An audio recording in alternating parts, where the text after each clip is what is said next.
Noong si Baguio City Mayor Benjamin Magalong mas tiwala sa investigasyon ng Senado kumpara unang umano sa Kamara. Alamin natin kung bakit sa pag-uulat ni Bombo Bea Piniza.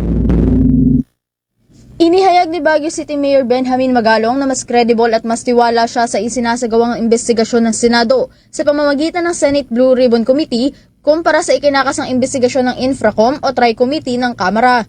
Paliwanag ni Magalong, ito ay batay lamang sa kanyang mga nakikita bilang dating pulis at investigador. Nakikita niya kasing mas maayos ang pagproseso ng komite ng Senado pagdating sa mga impormasyon kumpara sa mababang kapulungan. Observing and watching, I would say mas credible yung sa Senate. Being an investigator, nakikita ko yung how the process is being done. Mas nakikita ko talaga na mas maayos. Maliban dito ay mas tiwala rin siya sa kapasidad at kakayahan ng bagong hahawak sa Blue Ribbon Committee na si Senator Panfilo Lacson na siyang papalit kay Senator Rodante Marcoleta. Anya bagamat may tiwala siya sa galing ni Marcoleta ay hindi rin maikakaila na mas credible si Lacson na humawak ng mga ganitong investigasyon. Ito naman ang isa sa mga dahilan kung bakit lalo pang tumaas ang tiwala ni Magalong sa Senado sa kabila ng pagkakadawit ng mga pangalan ni na Senator Jinggoy Estrada at Senator Joel Villanueva sa investigasyon ng mga flood control projects. Siyempre, I'm not questioning yung credibility ni Congressman Senator Marcoleta. Very capable din siya, no?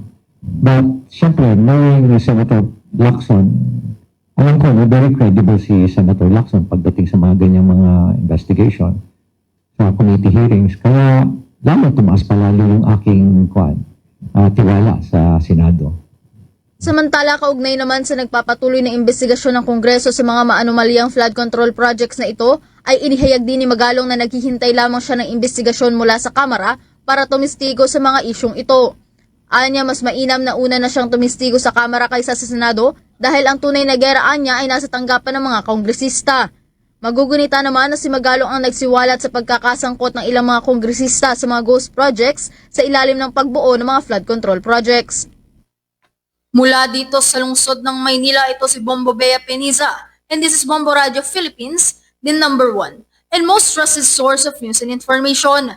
Basta Radio, Bombo! For the most trusted source of news and information, visit our website at www.bomboradio.com. Follow us on Bombo Radio mobile app, Facebook, YouTube, TikTok, and X, formerly Twitter.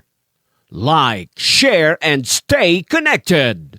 Anytime, anywhere.